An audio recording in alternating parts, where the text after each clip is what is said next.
Welcome to Redbeard Radio. I'm Brian Keith, and today we have back for the third time Laura Sills. You saw her in episode 24 on meditation and episode 48 on the greatest productivity hack. And now Laura is back on the show talking about the business case for following your gut and how to tap into your intuition to make more money. Welcome back to the show, Laura. Thank you. I'm so excited to have you back because I've seen you go through a number of iterations in your professional life since we first met, however many years ago that was.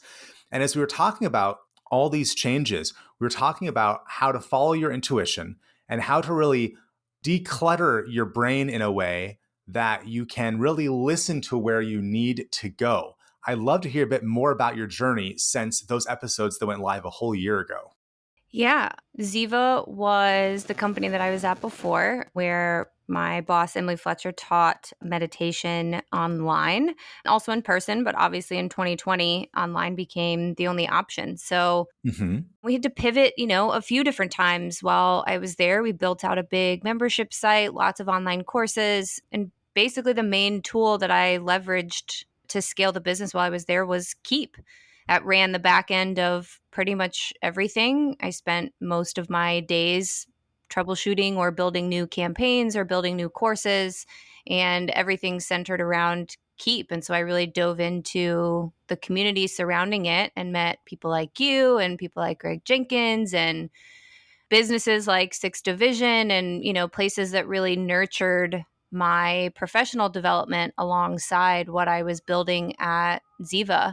For folks not familiar with Keap, that's spelled Keap, and it's the software that used to be known as Infusionsoft. And that is the one that, the short version, is that it puts all of your marketing and sales functions all in one spot. Though that's a bit oversimplifying, right, Laura? Yeah, it's honestly the most powerful tool I've ever come across. It has so many more capabilities than so many of the other solutions out there. It has e-commerce built in. It has the campaign builder, which, can just do a ton of automation. It integrated with everything that I needed it to integrate with. It just allowed me to multiply myself and the things that we were doing manually for so many years to level up my own job. I mean, I often say that I automated myself out of like 3 or 4 different positions because I just kept freeing up more time by automating more things and keeping our customer journey really personal by segmenting and, getting to know the customers that were coming into our system and keeping that automated journey really personal, which people don't realize is possible with automation. But with Keap and how flexible it is and how much you can control it and manipulate it yourself, it allows you to really keep a personal touch on what you're doing and how you're talking to your customers. I love it. For folks not familiar with the customer journey, that was the first episode on Redbeard Radio was with Greg Jenkins, the guy we've referred to here, about how to go map that out. And on the customization thing, just a quick, very simple example is that I have my Redbeard Accelerator where I help entrepreneurs deploy better systems. But part of that is I only want to pitch it to people who are at the right spot in their business. So if you are not sophisticated enough on your business journey, that's not the right answer for you. You need to do something more basic first. But if you're too sophisticated on your business journey, it's also not the right answer for you, right? So there's the sweet spot, and I can use Keap and related apps to go and ask people, where are you at in your business journey? And if someone has an answer that's something like, well, I want to start a business as a side business, but I'm not really sure what I want to do. Okay, they need to just go to the automated course that I have. They're not a good fit for the group coaching teamwork thing. They're not there yet. But if they answer something like either I have a business and it's this size, but it's less than $1 million in revenue, or if they answer that I'm really a professional in my own area, like I have a heart surgeon in there where he's taking what he's learned as a heart surgeon and turning it into a course on and a membership on it, keeping you healthy. He's a great fit. But if you are in a business where you're already making over $1 million, you're not a great fit for this because I'm talking about a bit simpler thing. So I'm sending you elsewhere to go get the help you need. And that's all run by Keap. Yeah, it's amazing how much easier it is to find your target customer when, one, you've defined who that is, and two, you gather the right information about people coming in to be able to send them to the right place. And one of the things that I love about the Keap community is the willingness to send folks to either friends or potentially competitors at some point. Like the first conference that I went to, the first user conference that I went to, I had a couple really specific problems that I wanted to solve. And so I started talking to people at different booths, and they were like, oh, you know what? Actually, you should go talk to the guys at Plus This. They have a tool that I know will be able to do what you're trying to accomplish. You don't need what I'm selling. And I was like, I'm sorry, what? You're not, Worst sales pitch ever. yeah, you're not going to give me a hard sell. And they were like, no, we just want to help you solve your problem. And that unselfishness and like willingness to help and just like actual care for entrepreneurs and their employees solving their really complex problems was something that haven't experienced since, and I have only always experienced from the community surrounding Keap. So to now be working there is quite literally a dream come true. And after that first conference, I went home and I think I told my mom, one of my brothers, and one of my best friends, like, I'm going to work there someday. I don't know exactly when. Hmm. I don't know how exactly it's going to come about, but it's going to be something really different and it's going to be something really cool. But that's where I'm headed. And so the next couple years, I just need to work really hard to be the kind of person that they need, and they're going to come get me. Like, I'm not going to go in and take a step back in my career and like work my way up. And like, I don't feel like that's what I need to do. Like, I have a lot left to learn in the position that I'm in.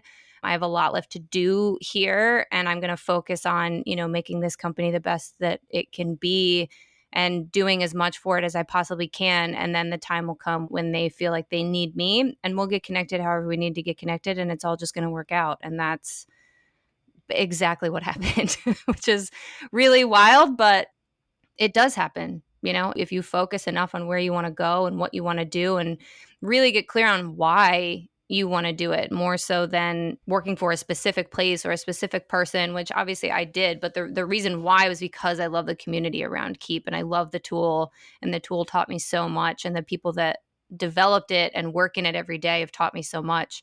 That was my why, was just the mission of this company inspires me every day, and being able to be in this building. Well, I'm not in the building, but metaphorically in the building. It's a cool building. I went a week and a half ago for the first time, and it is really magical. It was a real full circle moment that I've always wanted to go to that building and actually feel what it feels like in there. And it was a really wild day to walk in there with Scott and sit down and have a meeting about what me and my team are up to. It was That's fantastic. pretty surreal. Yeah. So it's so interesting to look at this idea that years in advance you said, someday I'm going to be there. And not only will I be there instead of where I'm at, but they're going to come find me. That seems like the most egotistical thing that there is. And yet, you managed to do it not just by waiting around, but by mastering this tool. And that's one of the things I love about you being inside Keap, is that you're not just a casual user of Keap, but that from the work we did together, like, you're a very high level user of Keap. So you have a deep understanding of the opportunities and the challenges that are in front of the software and how people can use it. And you've used it to go support tens of thousands of people and bettering their lives at your former employer. Oh, this is fantastic. I want everyone in every company I work with to really understand what they're selling from every direction. I was their exact target user for 4 years. When I started at Ziva, they hadn't reached 7 figures yet. And there was one online course and one in-person offering. And we pivoted. My boss knew that it was time for us to switch it up to be mainly online, because that's where the world was headed. She had really great instincts, which is what's so special about visionaries and entrepreneurs, and why Keap works so well for their target customer of entrepreneurial small businesses. And this is what I learned the most, I think, at Ziva, being the operator, being the one that brought Emily's vision to life, was entrepreneurs have really great instincts and really powerful instincts. And in the beginning, when they're just following this true passion that's got them fired up, enough to go start a business, they're so confident in what they're doing. And the more successful that you get, the more that you have outside opinions, the more that you meet other business friends who are making millions more than you or doing things differently than you or trying new things. And it becomes really tempting to follow and, rightfully so, learn from your friends and your colleagues. But that fire and that voice in your head, that like true instinct,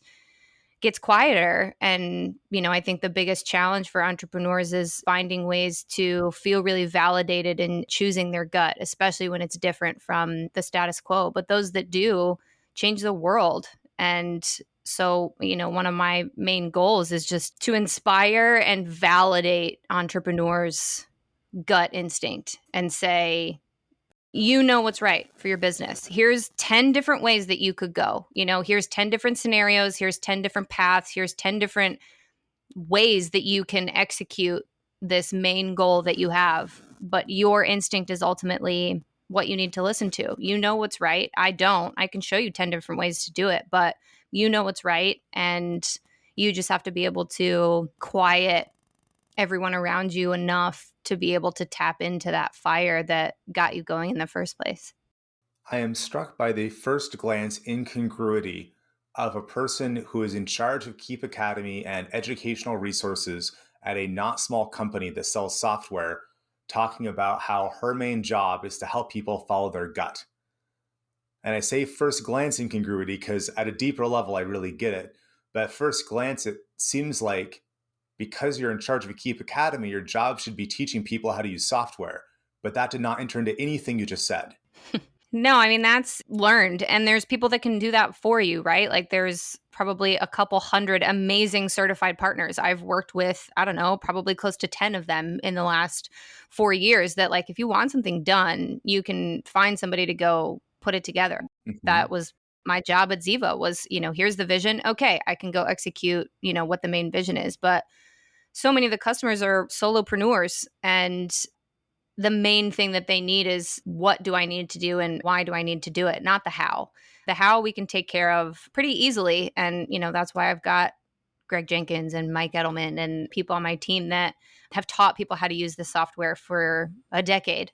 And they can take care of that. But I think the main differentiator from what Keap Academy is going to be is teaching the strategy and really allowing people to go a step higher of this is what I want to do and this is why I want to do it, and then trusting that that is the right decision for them and empowering them to make that decision and feel validated that they're making that decision, and then we can figure out how it's going to get done after that. But I think people get so in the business, in the day to day of, well, I've got to accomplish these things, I've got to fix this thing, I've got to fix this thing, and it's like, well, to a certain extent, yes, but also like, do you really, or can you make something else? Do you not want to fix that anymore? And a lot of what I've done that I think has worked out really well is blown things up that have worked, but they're not working well enough, or, we're not passionate about it anymore, or, customers just aren't responding to it in the same way. And it's like, well, let's start over and do something else. What do we feel like is going to be more powerful? How can we affect more people? How can we reach more people?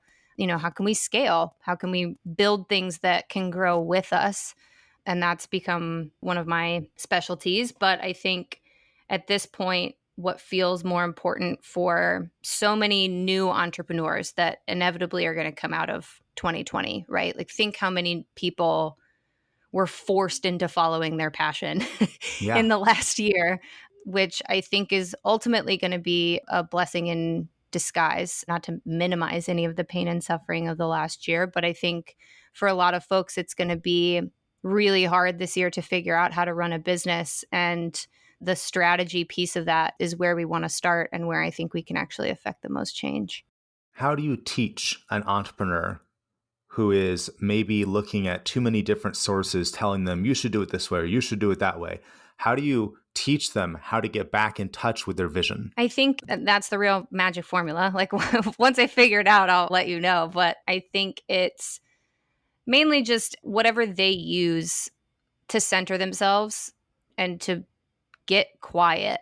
When things are quiet, when you're quiet, when you sit with yourself and your thoughts, you know what you need to do.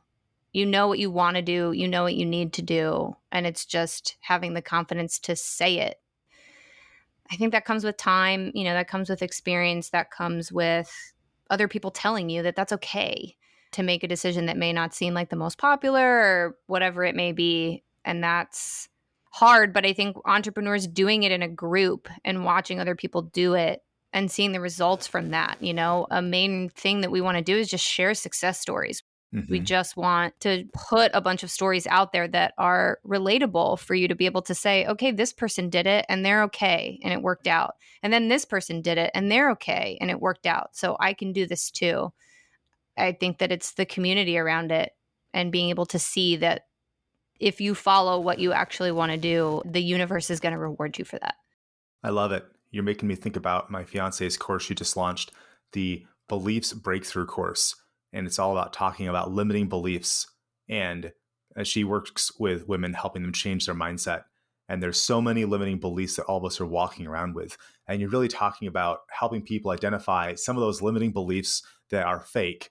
And by fake, I mean, they're not like gravity, or they're not like, if you don't eat food, you'll die. They're just fake. Like, you can't do this, or you have to do it this way, or even these other 10 people are doing it this way, therefore you must do it that way, or you can't do this thing this fast. Yeah, thoughts aren't facts.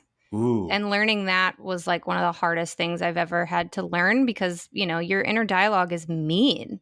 Like my inner dialogue is so mean.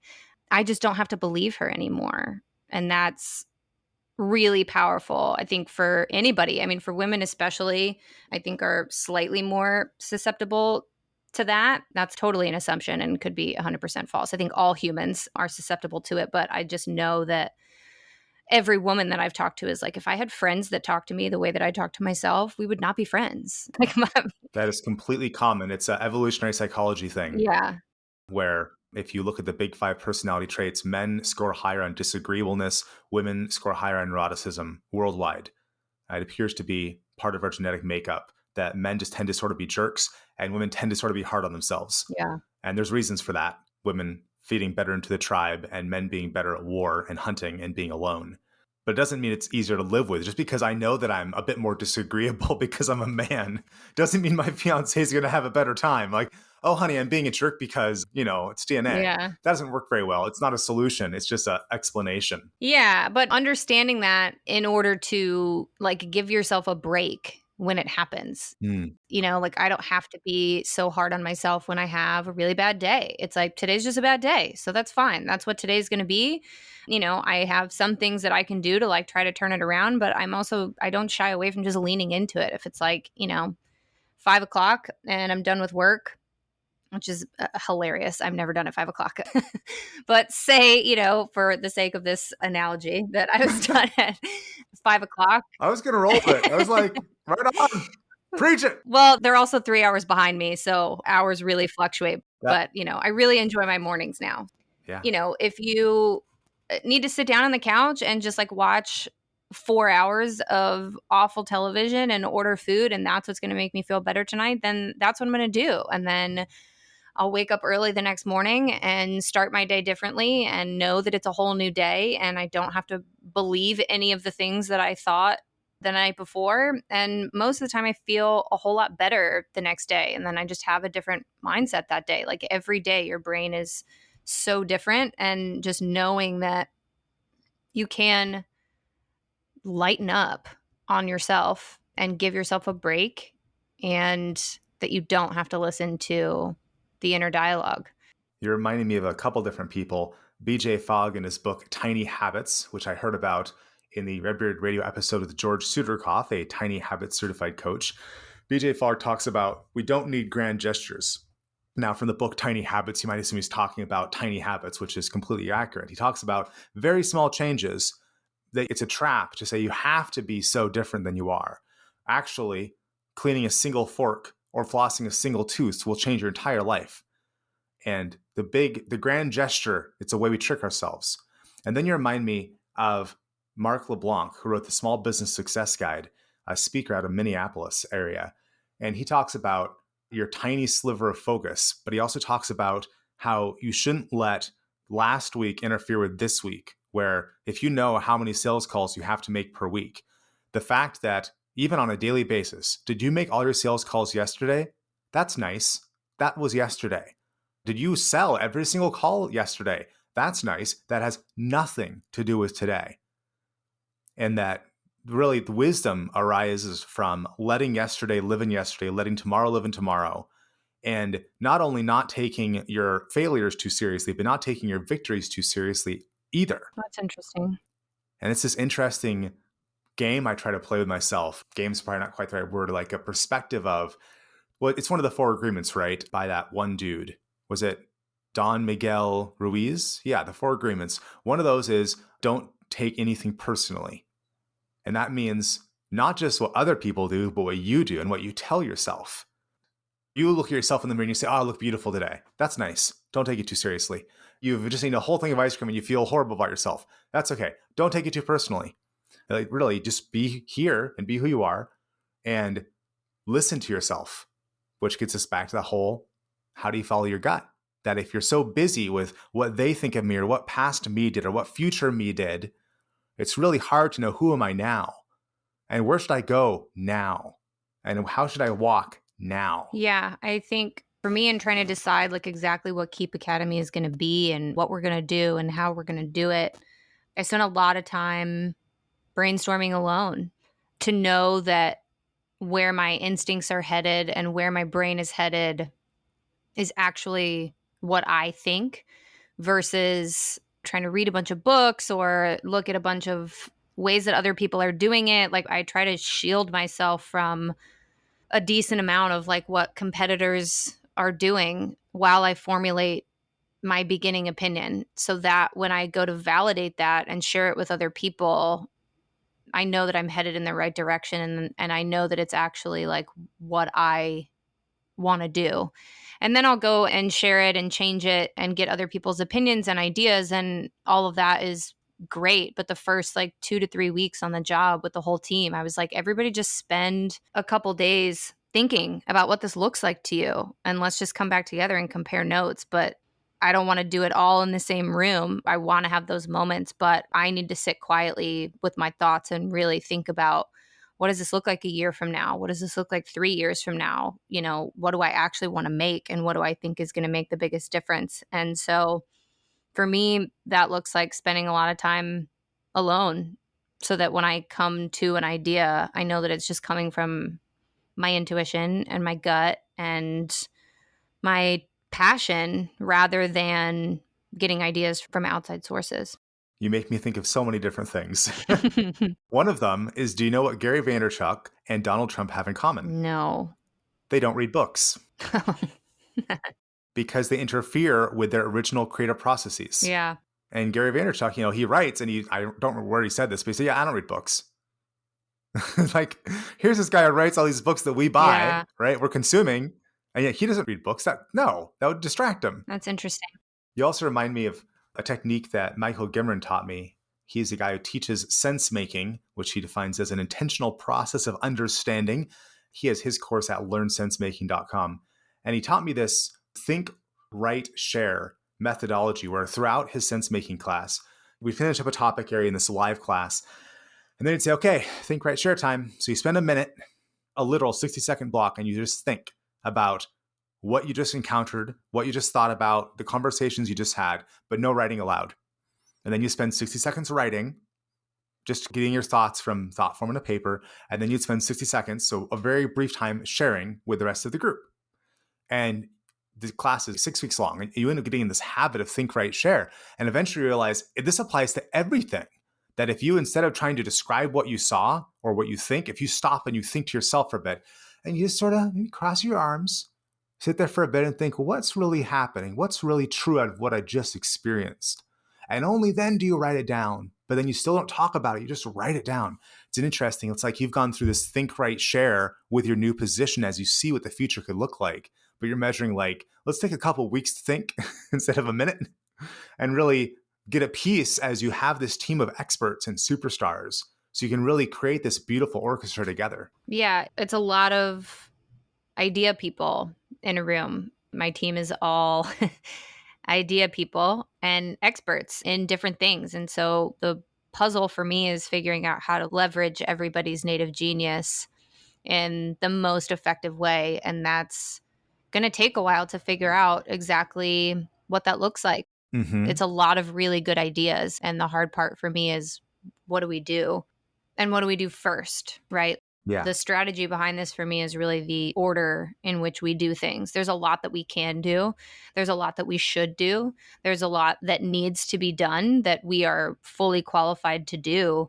But in order to give us the chance of the highest success, I think the piece that's going to make the biggest difference is what order do we do it in. So that for me has been the real challenge, is where do I put my team's focus first Huge. and why. So I did a lot of thinking. And for me, that usually looks like meditating. I'm still meditating twice a day, every day, even though I'm not at Ziva and required to meditate twice a day. It's something I'm going to do for the rest of my life. Absolutely. So it's a lot of meditation to be able to just center my thoughts and really quiet my brain to a place where the creative stuff comes out. A lot of like mapping on random things. I was trying to put together a content strategy the other day, and I did it in 3 different formats before it really started to make sense to my brain in a way that like information actually started coming out. Hmm. So put things into workflows or outlines or slide decks or whatever it may be, and then sharing that around to the people that I know and trust, that are going to understand like the weird things that come out of my brain and the format that they come out in and what I'm trying to do. And then those people help me really hone in on the pieces of it that are going to make a difference. And then taking that to the powers that be at Keap and saying, this is what I've decided. And so far, we've done that 2 or 3 different times with like the overall strategy and what is the sales and marketing playbook going to turn into, how are we teaching lifecycle marketing, what does the content look like, what's the podcast going to turn into, all these things that we own. And so far I've just been met with incredible enthusiasm and support, and it's been really reaffirming they're doing exactly what I'm trying to do for hopefully millions of entrepreneurs someday, is just telling me to follow my gut and saying, yes, we support this. We believe that you can do this. This is where we'd like to go to. And then go do it. That's one of the things I love about Scott and Clayt, Hmm. to the people who own Keap, that their vision is just big, and it's, we're going to go help millions of people have a higher small business success rate. And there's all kinds of details, but we're going to help people on our team keep on looping back around to, okay, the big picture here is we're going to reduce the small business failure rate, and we're going to do it for the whole world. Let's go. I love it. I want to leave people here with some practical suggestions on how to either get quiet or how to focus their attention more. And I want to share one that I've used with some success. And then, Laura, I want to hear one specific action thing people can do from your side. So here's one technique that I use frequently, as frequently as yesterday, where let's say you have 10 things you need to do. If you take those 10 things, write them all down, and I like a sheet of paper. Those spreadsheets are cool too, but a sheet of paper, there's something about that feeling. And then if this is a business project list we're talking about, go ahead and for each of those 10, go and think about how profitable are these things over the next 12 months. And so if it's really, really profitable, give it like a 3. Like this could bring in a lot of money. If it's probably not that profitable, give it more like a 1. Now, if it avoids you losing money, that can count as a 3, right? If it's going to avoid you losing a lot of money. So you wind up with your list of 10 things, and next to each one is a number, 1 through 3. And the next thing you write down is how easy is it? If it's really, really easy, it gets a 3. If it's really, really hard, it gets a 1. And then you have 2 numbers next to each project. Multiply these numbers together, and you wind up with a score between 1 and 9. And this way, of 10 projects, you'll immediately have 2 or 3 that have the right combination of not that hard and pretty darn profitable. And this is just a way to go focus us in. If we have 10 things, it's really hard to consider doing 10 things. But if you're only looking at 2 or 3 as you think about how to spend the next minute, hour, year, whatever it is, that can help focus you in. So there's my one very actionable thing on helping to focus yourself. Laura, what actionable tip do you have for the audience? I mean, I have a lot, I would say. I know you got to focus on one. It's impossible. The things that have made the biggest difference for me in the last year are One is to stop thinking about something if I can't come to a decision. If I'm really like between two decisions or like I'm just really not sure, I put it down for like a full day, knowing that that's going to lead the actual creative brain and like my intuition to start to bubble up again. Like I just have to like reset, stop thinking about it. And usually within the next 24 to 48 hours, like my gut just gives me some sort of a sign of like what I actually want to do or what I actually feel like needs to be done. So actually just like putting something down and resetting it and not thinking about it. And then from a productivity standpoint, I've gotten really good at protecting creative time. So knowing that multitasking is a lie, it's Hmm. just not real. So I am in more meetings now than I ever have been in my entire life and probably ever will be. So I've gotten really good at blocking out big chunks of time for doing some of this creative work that takes more energy than you realize that it does. Hmm. So, Tuesdays and Friday mornings are really like my creative time for myself and really like protecting that time and, blocking it off so that people can't schedule meetings in those times. If something pops up, obviously I'll, make it work, but then replacing that time somewhere else and not just letting it get covered over, but protecting the time for yourself has made all the difference in the last couple months. I love it. We're recording this episode on a Monday, which on Mondays, I mostly don't do any client work. I only write, as in write emails or work on a course, or I record, whether it's recording for a course or recording podcast episodes. That Mondays, almost always, it's just about the Redbeard business and being creative and not having tasks other than going and writing and really getting this message out. That's great. I love it. That's a great way to spend a Monday. It's amazing because I do all my calls on Tuesdays and Thursdays. I very rarely have back to back days with a significant amount of phone calls. And then I can come in from the weekend knowing that, okay, Monday, I'm going to get up and I'm going to go be creative.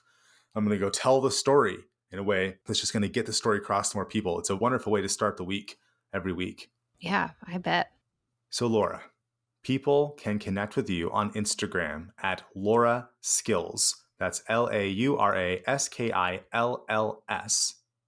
And then where can they connect with Keap? There's Keap's Instagram. I would also suggest following Keap on LinkedIn and YouTube. You'll start to see Keap Academy content pop up on both LinkedIn and YouTube. And the Keap blog is owned by my team. So you can go to the blog and sign up for the weekly newsletter, which the first version of that by my team will be coming out in the next couple of weeks. So by the time this airs, I would say go sign up for the newsletter because it's really good. Wonderful. Thanks for being back on the podcast for round 3, Of Laura. course.